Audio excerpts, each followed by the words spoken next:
ब्रह्मांड को त्यागने वाला कब बनता है? जब वो नाम की कमाई करता है। और नाम की कमाई जब करेगा तो दुनियादारी के भटके हुए जीव उनके पास आएंगे।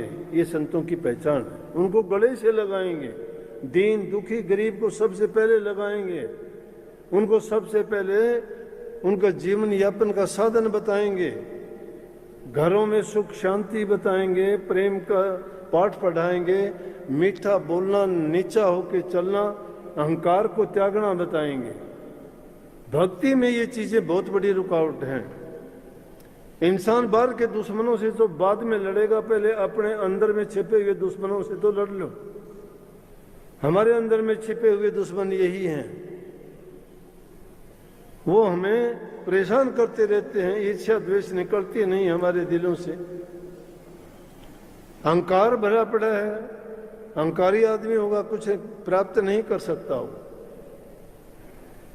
धोखा छल कपट बेईमानी के रास्ते पर चलते रहते क्या मिलेगा?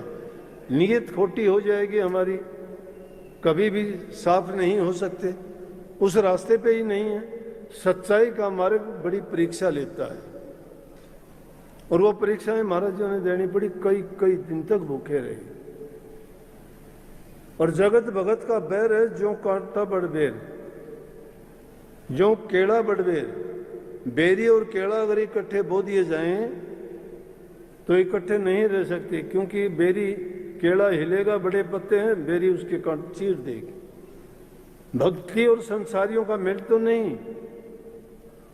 उन्हीं के पिताजी ने इतनी कठोरता उनके साथ बरती, पीटते थे लाठियों से और सीधे ही कहते थे कि मैं भेजूंगा सत्संग में। क्यों जाता है? क्या मिलेगा सत्संग में?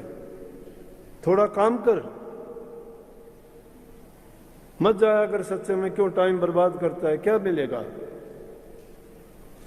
और सत्संग में जो मिलता था वो उन्होंने सहज में अपने पिताजी को भी उपदेश कर दिया। एक दिन पीटते पीटते कहने लगे कि मैं तेरे को बताऊंगा कि तेरे को अगर 3 लोग से नहीं खो दूं तो। हजूर महाराज जी हंसने लगे,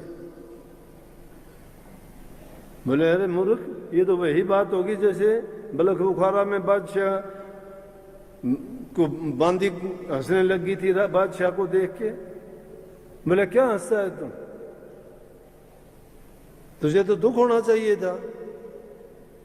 बोला कि हंसता तो इसलिए हूं कि 3 लोग से आप खो दोगे, उसी लिए तो मैं घूमता हूं कि मुझे 3 लोग से खोने वाला मिल जाए। घर में ही मिल गया तो मुझे जरूरत क्या है भागने की?